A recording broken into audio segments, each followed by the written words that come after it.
welcome back to the foyer. We just got to see a few demo shows for the first time in quite a spell. At least for me, that was an excellent treat.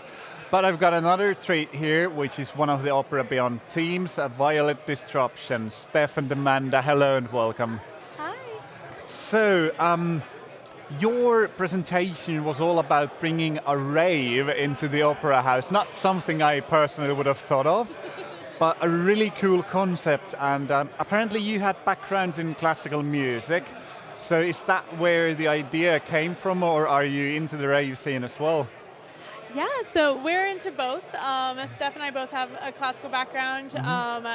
As a DJ, I've been DJing now for 10 years. Oh, that's so cool. It's been really cool to bridge these two worlds. And Steph, if you want to talk a bit about... Yeah, I mean, my mum's a professional cellist, so I grew up with music all around me always. Yeah. But yeah, also just love to party and get a great similarity in the experiences of immersing myself in classical music as I do in the rave scene. So yeah. All right, yeah, raves are a bit more familiar maybe to most of the assembly people than the opera. We have classically had one at the assembly party every year. Not here, but maybe with you guys we will see a rave at the opera house. I was thinking a lot during your set about the feelings that music evokes and how you were really tapping into that. How do you see that as part of the Violet Disruption, like Queen of the Night setup? Wow, I mean, first of all, I love that you said that. That's exactly what the music is aiming to do. I would describe it as music that's not aimed to be listened to, but embodied. Oh. So all of the music kind of comes with these messages that's designed to trigger or stimulate you and your body.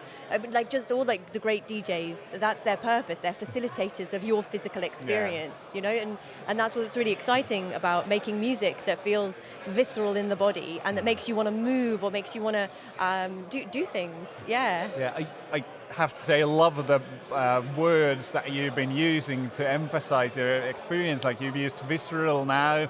I wrote down rapture and ecstasy during your presentation. So I'm really pumped about this. But how do you see opera as a listener or an opera goer? It's been quite passive as an experience. So do you see it as how do you feel about the jump? So I think, and we should both answer this, like for a long time I think I would have said the same as you, that it's a passive experience. All right. But actually I think that would be doing a disservice to an opera listener's mind, because just because their body is still doesn't mean they aren't actively listening. And that was a mistake I made for a long time. Because their bodies aren't engaging with it. Doesn't mean that their imaginations aren't firing. Doesn't mean that they aren't sort of like intellectualizing or emotionally moved. It just means that the action is still. And I just think that maybe there's something interesting in seeing what is it to invite audiences in opera to move a little out of their comfort zone, and what is it to invite ravers to find the ecstasy and the stillness. Yeah. I'm just getting my mind blown here, sorry.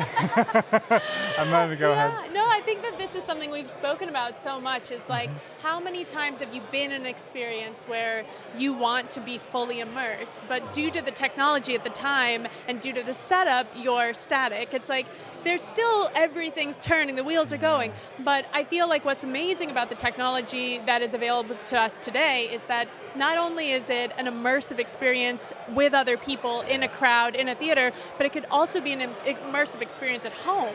So it's bringing this into a new space that is an intimate space where you may have more freedom to move. You can be yourself because you're in the privacy of your own room, and you may be able to experience things in a freer way than ever before. That's really good. And for me, this is almost a liberating talk in and of itself, because I'm not very good dancer. I have a classical dancing background. I'm good at that, but like free-form movement, can't do it. So for me, raves have always been a bit of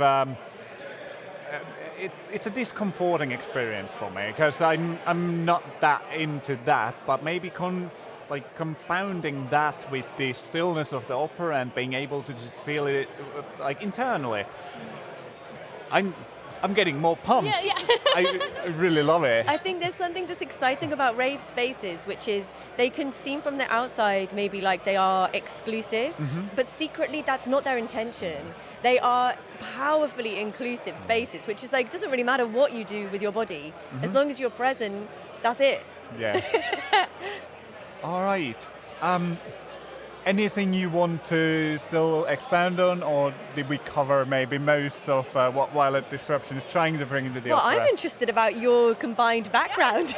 Right, Why don't we turn the tables on you? We can get into that maybe outside of this. But thank you so much for joining me for this interview. And thank you, Violet Disruption. We will see in a few hours if you get to bring this experience to the whole of the opera. And thank you. We will be back with another interview in a minute.